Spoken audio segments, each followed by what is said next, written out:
राधे राधे। पवित्र कार्तिक मास का 8वां अध्याय।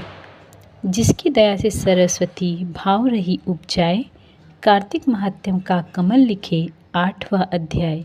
नारद जी बोले, अब मैं कार्तिक व्रत के उद्यापन का वर्णन करता हूँ, जो सब पापों का नाश करने वाला है।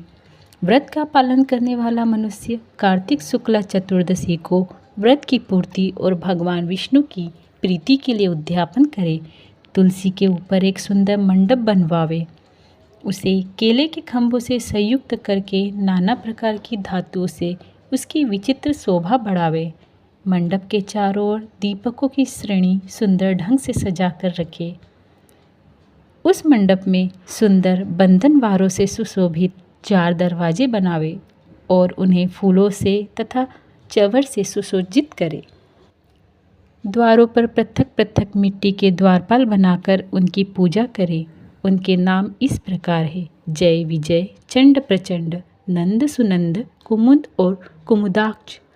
उन्हें चारों दरवाजों पर 2-2 के क्रम में से स्थापित कर भक्तिपूर्वक पूजन करे। तुलसी की जड़ के समीप 4 रंगों से सुशोभित सर्वत्र भद्रमंडल बनावे और उसके ऊपर पूर्ण पत्र तथा पंचरत्न से संयुक्त कलश की स्थापना करे। कलश के ऊपर शंख चक्र गदाधारी भगवान विष्णु का पूजन करे। भक्तिपूर्वक उस तिथि में उपवास करे तथा रात्रि में गीत वाद्य कीर्तन आदि मंगलमय आयोजनों के साथ जागरण करे। जो भगवान विष्णु के लिए जागरण करते समय भक्तिपूर्वक भगवत संबंधित पदों का गान करते हैं, वे सैकड़ों जन्मों की पाप राशि से मुक्त हो जाते हैं।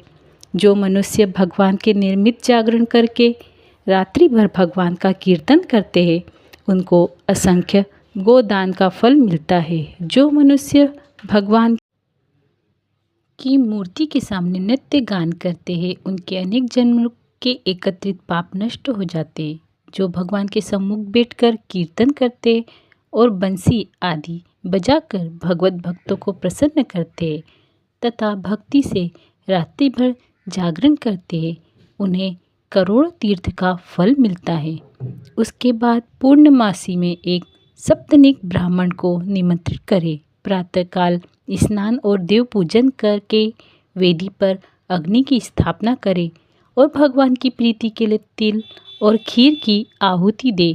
होम की शेष विधि पूरी करके भक्तिपूर्वक ब्राह्मणों का पूजन करे, उन्हें यथाशक्ति दक्षिणा दे। फिर उनसे इस प्रकार क्षमा प्रार्थना करे। आप सब लोगों की अनुकंपा से मुझ पर भगवान सदैव प्रसन्न रहे। इस व्रत को करने से मेरे 7 जन्मों के किए हुए पाप नष्ट हो जाए। ओ मेरी संतान चिरंजीवी हो। इस पूजा के द्वारा मेरी सभी मनोकामनाएं पूर्ण हो। मेरी मृत्यु के पश्चात मुझे अतिशय दुर्लभ विष्णुलोक की प्राप्ति हो। पूजा की समस्त वस्तुओं के साथ गाय भी गुरु को दान में दे। उसके पश्चात घर वालों और मित्रों के साथ स्वयं भोजन करे। भगवान द्वादशी तिथि को शयन से उठे, त्रयोदशी को देवताओं से मिले और चतुर्दशी को सबने उनका दर्शन एवं पूजन किया। इसलिए उस तिथि में भगवान की पूजा करनी चाहिए। गुरु की आज्ञा से भगवान विष्णु की स्वर्णमयी प्रतिमा का पूजन करें। इस पूर्णिमा को पुष्कर तीर्थ की यात्रा श्रेष्ठ मानी गई है। कार्तिक माह में इस विधि का पालन करना चाहिए।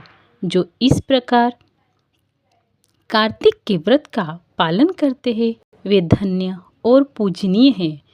उन्हें उत्तम फल की प्राप्ति होती है, जो भगवान विष्णु की भक्ति में तत्पर हो।